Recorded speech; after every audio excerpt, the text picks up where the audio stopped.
ಪ್ರಾಚೀನ ಭಾರತದ ಇತಿಹಾಸ ಮಾಲಿಕೆ ಅಡಿಯಲ್ಲಿ ವೈದಿಕ ಸಂಸ್ಕೃತಿಯ ಇದು 3ನೇ ಸಂಚಿಕೆ ಇರಬೇಕು.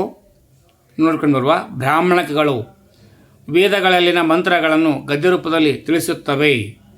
ಇವು ವೇದಗಳೊಂದಿಗೆ ಸಂಬಂಧ ಹೊಂದಿವೆ. ಋಗ್ವೇದ, ಐತ್ರೇಯ, ಕೌಶಿತಕ್ಕೆ ಬ್ರಾಹ್ಮಣಿಕೆಗಳು. ಸಮವೇದ, ತಾಂಡ್ಯ, ಮಹಾ, ಪಂಚಮಿ, ಜೈಮಿನಿ ಬ್ರಾಹ್ಮಣಗಳು. ಯಜುರ್ವೇದ, ಶತಪಥ, ತೈತ್ರೇಯ ಬ್ರಾಹ್ಮಣಗಳು. ಅಥರ್ವಣ ವೇದ, ಗೋಪಥ ಬ್ರಾಹ್ಮಣಗಳನ್ನು ಒಳಗೊಂಡು ವೈದಿಕ ಸಾಹಿತ್ಯದಲ್ಲಿ ಋಗ್ವೇದದ ನಂತರ ಸ್ಥಾನ ಬ್ರಾಹ್ಮಣಕಗಳಿಗಿದೆ. ಅರಣ್ಯಕಗಳು ಇವು ಬ್ರಾಹ್ಮಣಕಗಳಿಗಿಂತಲೂ ಈಚಿನ ಕೃತಿಗಳಾಗಿವೆ. ಅರಣ್ಯ ಪುಸ್ತಕಗಳಿಂದ ಕರೆಯಲಾಗುತ್ತದೆ. ಅರಣ್ಯಗಳಲ್ಲಿ ವಾಸಿಸುವ ಸನ್ಯಾಸಿಗಳಿಗಾಗಿ ಅವರಿಂದ ರಚಿತವಾದ ಪುಸ್ತಕಗಳಾಗಿವೆ. ಧ್ಯಾನಗಳಿಗೆ ಇಲ್ಲಿ ಹೆಚ್ಚು ಮಹತ್ವ ನೀಡಲಾಗಿದೆ. ಆಧ್ಯಾತ್ಮಿಕತೆ ಹಾಗೂ ತತ್ವಶಾಸ್ತ್ರಕ್ಕೆ ಸಂಬಂಧಿಸಿದೆ. ವಿದ್ಯಾರ್ಥಿ ಸನ್ಯಾಸಿಗಳಿಗೆ ನೀತಿ ಸಂಹಿತೆ ಹೇಳುತ್ತದೆ. ಕೌಶಿತಕಿ, ದತ್ತಾತ್ರೇಯ, ತೈತ್ರೇಯಿ, ಶತಪಥ, ಗೋಪಥ, ಅರಣ್ಯಕಗಳು ಪ್ರಮುಖವಾದವು. ಇವು ಬ್ರಾಹ್ಮಣಕಗಳ ಮೇಲಿನ ಅನುಬಂಧಗಳಾಗಿವೆ. ಬ್ರಾಹ್ಮಣ್ಯಕ್ಕೆ ಕೃತಿಗಳ ಪರಿಶಿಷ್ಟಗಳಾಗಿದ್ದು ಬ್ರಾಹ್ಮಣಕಗಳ ಅಂತಿಮ ಭಾಗಗಳಾಗಿವೆ. ಉಪನಿಷತ್ತುಗಳು ಅರಣ್ಯಕಗಳ ಕೊನೆಯ ಭಾಗವೇ ಉಪನಿಷತ್ತುಗಳು. ಇವುಗಳನ್ನು ವೇದದ ಕೊನೆ ಭಾಗ ಎಂದು ಕರೆಯುತ್ತೇವೆ.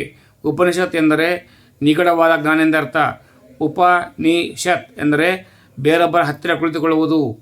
ಇದರಲ್ಲಿ 13 ಕೃತಿಗಳಿವೆ. ಐತರೇಯ ಉಪನಿಷತ್, ಕೌಶಿಕಿ ಉಪನಿಷತ್, ಚಾಂದೋಗ್ಯ ಉಪನಿಷತ್, ಕೇನ, ಬೃಹದಾರಣ್ಯಕ, ಈಶ, ತೈತ್ರೇಯ, ಕಡ, ಮೈತ್ರಿ, ಶ್ವೇತಸ್ತತರ, ಪ್ರಶ್ನ, ಮುಂಡೂಕ, ಮಾಂಡುಕ್ಯ 13 ಉಪನಿಷತ್ತುಗಳು. ಮ್ಯಾಕ್ಸ್ ಮುಲ್ಲರ್ ಉಪನಿಷತ್ತುಗಳು ಮಾನವನ ಬುದ್ಧಿಶಕ್ತಿ ಅದ್ಭುತ ರಚನೆಗಳೆಂದು ಮ್ಯಾಕ್ಸ್ ಮುಲ್ಲರ್ ಹೇಳಿದ್ದಾರೆ. ಈಗ ಸ್ಮೃತಿಗಳನ್ನು ನೋಡ್ಕೊಂಡು ಬರುವ ಧರ್ಮ ರಾಜ್ಯಶಾಸ್ತ್ರಕ್ಕೆ ಸಂಬಂಧಿಸಿದ ಕೃತಿಗಳೇ ಸ್ಮೃತಿಗಳು. ಮನುಸ್ಮೃತಿ, ಯಜ್ಞವಲ್ಕ್ಯ ಸ್ಮೃತಿ, ನಾರದ ಸ್ಮೃತಿಗಳು. ಸ್ಮೃತಿಗಳನ್ನು ನಾವಿಲ್ಲಿ 3 ನೋಡಿದ್ವಿ. ಪುರಾಣಗಳು 18 ಪುರಾಣ ಮತ್ತು 18 ಉಪಪುರಾಣಗಳಿವೆ. ಸಾಮಾನ್ಯವಾಗಿ ವಿಶ್ವದ ವಿಕಾಸ, ದೇವತೆಗಳ ಬಗ್ಗೆ, ಋಷಿಗಳ ಅರಸರ ಬಗೆಗಿನ ಇತಿಹಾಸ ತಿಳಿಸುತ್ತವೆ. ಇತಿಹಾಸದ ನಿರೂಪಣೆಗಳೇ ಪುರಾಣಗಳು. ಅವು ಪ್ರಾಚೀನ ಭಾರತವನ್ನಾಳಿದ ರಾಜವಂಶಗಳು ಮೌರ್ಯ, ಕಣ್ವ, ಕುಶಾನ, ಶಾತವಾಹನ, ಗುಪ್ತ ಹಾಗೂ ಭೂಗೋಳವನ್ನು ಕೂಡ ತಿಳಿಸುತ್ತದೆ. ವೇದಾಂತಗಳು ಎಷ್ಟಪ್ಪ ಅಂದರೆ 6. ಶಿಕ್ಷಾ ಅಂದರೆ ಧ್ವನಿಶಾಸ್ತ್ರ, ಕಲ್ಪ ಸಂಸ್ಕಾರಶಾಸ್ತ್ರ, ವ್ಯಾಕರಣ 4, ನಿರುಕ್ತ ಉತ್ಪತ್ತಿ ಶಾಸ್ತ್ರ, ಛಾಂದ ಛಂದಸ್ಸು, ಜ್ಯೋತಿಷ್ಯ. ದರ್ಶನಗಳು ಗೌತಮ ನ್ಯಾಯದರ್ಶಿನಿ ದೇವರ ಸ್ವರೂಪ ಅರಿಯುವ ಕರ್ಮ ಮಾರ್ಗವನ್ನು ವಿವರಿಸುತ್ತದೆ. ಕಣಾದನ ವೈಶಾಖಿಕ ದರ್ಶನ ದೇವರನ್ನು ನಿರಾಕರಿಸುವ ಅಣುಸಿದ್ಧಾಂತ ಇದರಲ್ಲಿ ವ್ಯಕ್ತವಾಗಿದೆ. ಕಪಿಲನ ಸಾಂಖ್ಯಿಕ ದರ್ಶನ ಪ್ರಕೃತಿ ಆತ್ಮಗಳ ಅಮರತ್ವ ಪ್ರತಿಪಾದನೆ. ಪತಂಜಲಿ ಯೋಗ ದರ್ಶನ ಯೋಗ ಧ್ಯಾನದ ಮೂಲಕ ಮುಕ್ತಿ ಪಡೆಯುವ. ಜೈಮಿನಿಯ ಪೂರ್ವ ಮೀಮಾಂಸೆ ಅಥವಾ ಮೀಮಾಂಸಾ ಮುಕ್ತಿ ಸಾಧನೆಗೆ ಕರ್ಮ ಮಾರ್ಗ. ಬಾದರಾಯಣ ವ್ಯಾಸ ಉತ್ತರ ಮೀಮಾಂಸಾ ವಸ್ತು ಅಸಖ್ಯ ಮತ್ತು ದೇವರ ಸರ್ವಶಕ್ತಿ ಎಂಬ ಪ್ರತಿಪಾದನೆ. ಉಪವೇದಗಳು 4. ಯಜುರ್ವೇದದ ಉಪವೇದ ಧನುರ್ವೇದ ಯುದ್ಧಕಲೆಯ ಬಗ್ಗೆ. ಸಾಮವೇದದ ಉಪವೇದ ಗಂಧರ್ವ ವೇದ ಸಂಗೀತದ ಬಗ್ಗೆ. ಅಥರ್ವಣ ವೇದದ ಉಪವೇದ ಶಿಲ್ಪವೇದ ವಾಸ್ತುಶಿಲ್ಪದ ಬಗ್ಗೆ. ಋಗ್ವೇದದ ಉಪವೇದ ಆಯುರ್ವೇದ ವೈದ್ಯಕೀಯ ಬಗ್ಗೆ. ಮನುಸ್ಮೃತಿಗಳು 4. ಬ್ರಹ್ಮಚರ್ಯ, ಗೃಹಸ್ಥ, ವಾನಪ್ರಸ್ಥ, ಸನ್ಯಾಸತ್ವ. ಮನುಸ್ಮೃತಿಯಲ್ಲಿ ಆಶ್ರಮ 4 ಅಂತ ತಿಳಿಸಲಾಗಿದೆ. ಮಹಾಕಾವ್ಯಗಳು ರಾಮಾಯಣ ಮತ್ತು ಮಹಾಭಾರತ. ವಾಲ್ಮೀಕಿಯ ಕೃತಿ ರಚಿಸಿದ ತ್ರೇತಾಯುಗ ವಾಲ್ಮೀಕಿಯಿಂದ 800 ಶ್ಲೋಕಗಳನ್ನು ಮಾತ್ರವಿದ್ದು 24,000 ಶ್ಲೋಕಗಳು ಇವೆ. 7 ಖಂಡಗಳಾಗಿ ವಿಭಜಿಸಲಾಗಿದೆ. ಋಗ್ವೇದದಲ್ಲಿಯೇ ದಶರಥ, ಇಕ್ಷ್ವಾಕು, ರಾಮ ಹೆಸರು ಬಂದಿದ್ದವು. ಮಹಾಭಾರತ ದ್ವಾಪರಯುಗ ಎನ್ನುತ್ತಾರೆ. ರಾಮಾಯಣ ಮತ್ತು ಮಹಾಭಾರತಕ್ಕೂ 800 ವರ್ಷಗಳ ಅಂತರವಿರಬಹುದು. ಪ್ರಥಮ ಉಲ್ಲೇಖವು ಗೃಹಸೂತ್ರದಲ್ಲಿ ಅಶ್ವಲಾಯನದಿಂದಲೂ ಪಾಣಿನಿಯ ಅಷ್ಟಾಧ್ಯಾಯದಲ್ಲೂ ಕಂಡುಬರಲು ಕರ್ನಾಟಕ ಐಹೊಳೆ ಶಾಸನ ಜ್ಯೋತಿಷ್ಯ ಗ್ರಂಥ ಆಧಾರದ ಮೇಲೂ ಕ್ರಿಸ್ತಪೂರ್ವ 3101ರಲ್ಲಿ ಕುರುಕ್ಷೇತ್ರ ನಡೆಯುತ್ತೆ ಎಂದು ನಂಬಲಾಗಿದೆ. ಕುರುಕ್ಷೇತ್ರ ನಂತರ ವ್ಯಾಸ ಮಹರ್ಷಿಯವರು 24,000 ಶ್ಲೋಕಗಳಿರುವ ಜಯಭಾರತ ಕೃತಿ ರಚಿಸಿದರು. ಈಗ 1 ಲಕ್ಷಕ್ಕಿಂತಲೂ ಹೆಚ್ಚು ಶ್ಲೋಕಗಳಿವೆ. 18 ವರ್ಷಗಳಾಗಿ ವಿಂಗಡಿಸಲಾಗಿದೆ.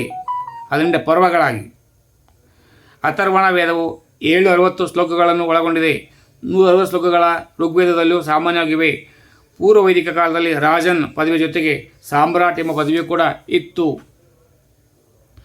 ಲೋಹದ ಶಿರಸ್ತ್ರಾಣಗಳನ್ನು ಹಾಗೂ ಹಸ್ತರಕ್ಷೆಗಳನ್ನು ಧರಿಸುತ್ತಿದ್ದರು. ಸಮರದಲ್ಲಿ ಉಪಯೋಗಿಸುತ್ತಿದ್ದ ಮುಖ್ಯ ಅಸ್ತ್ರ ಬಿಲ್ಲು. ಎರಡು ಬಗೆಯ ಬಾಣಗಳನ್ನು ಯೋಧರು ಉಪಯೋಗಿಸಿದ್ದರು. ಒಂದು ಬಗೆ ಕೊಂಬಿನ ತುದಿಯಿಂದ ಕೂಡಿದ್ದು ವಿಷಪೂರಿತವಾಗಿತ್ತು. ಮತ್ತೊಂದು ಕಬ್ಬಿಣ ಮತ್ತು ತಾಮ್ರದ ಮೊನಚನ್ನು ಹೊಂದಿತ್ತು. ಚಲಿಸುವ ಕೋಟೆ ಅಂದರೆ ಪೂರ್ವಚರಿಷ್ಣು ಬದೆ ವಿಲ್ಯಾಕವಿದೆ. ಇದು ಬಲವಾದ ಕೋಟೆಗಳ ಮೇಲೆ ದಾಳಿ ಮಾಡಲು ಉಪಯೋಗಿಸುತ್ತಿದ್ದ ಸಾಧನವೆಂದು ಕಾಣುತ್ತದೆ. ಶ್ರದ್ಧಾ, ರಾತ, ಗಣ ಎಂಬ 3 ಸೈನ್ಯದ ತುಕಡಿಗಳಿದ್ದವು.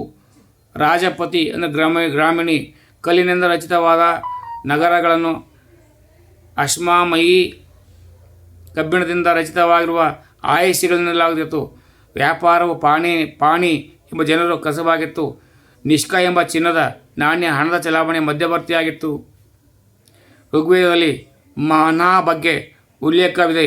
ಹಲವು ಪ್ರಯಾಣಿಕರು ಈ ಮಾನವನ್ನು ಬ್ಯಾಬಿಲೋನಿಯಾದ ತೂಕದ ಮಾಲಮಾನವಾದ ಮಾನಕ್ಕೆ ಸಮವೆಂದು ಹೇಳುತ್ತಾರೆ. ಲ್ಯಾಟಿನ್ ಭಾಷೆಯಲ್ಲಿ ಮೀನಾ ಎಂದರ್ಥ. ಆರ್ಯರ ವಲಸೆ 2000ರಿಂದ 1500 ವರ್ಷಗಳು ನಡೆಯಿತು. ವಲಸೆ ಹೋರಾಟ ಗುಂಪನ್ನು ಇಂಡೋ ಆರ್ಯನ್ನರ್ ಎಂದು ಕರೆಯಲಾಯಿತು. ಟರ್ಕಿ, ಕಾಬೂಲ್, ಹಿಂದೂಕುಷ್ ಪರ್ವತಗಳನ್ನು ದಾಳಿ ಪಂಜಾಬಿನ ಸಪ್ತ ಸಿಂಧು ಪ್ರದೇಶದಲ್ಲಿ ನೆಲೆಸಿದರು. ಸಪ್ತ ಸಿಂಧು ಪಂಜಾಬ್, ಕಾಶ್ಮೀರ್, ಕಾಬೂಲ್, ಸಿಂಧ್, ಗಾಂಧಾರ್ ಪ್ರಾಂತ್ಯಗಳನ್ನು ಒಳಗೊಂಡಿತ್ತು. ಇದನ್ನು ಬ್ರಹ್ಮಾವರ್ತ ಎಂದು ಕರೆಯುತ್ತಾರೆ. ಧನ್ಯವಾದಗಳು. ಇದರ ಮುಂದಿನ ವಿಷಯಗಳು ತರಲಿದ್ದೇನೆ. ಸರ್ವರಿಗೂ ಶುಭವಾಗಲಿ. ಜೈ ಹಿಂದ್, ಜೈ ಕರ್ನಾಟಕ, ಜೈ ಭಾರತ್ ಮಾತೆ. ಸರ್ವೇ ಜನ ಸುಖಿನೋ ಭವಂತು.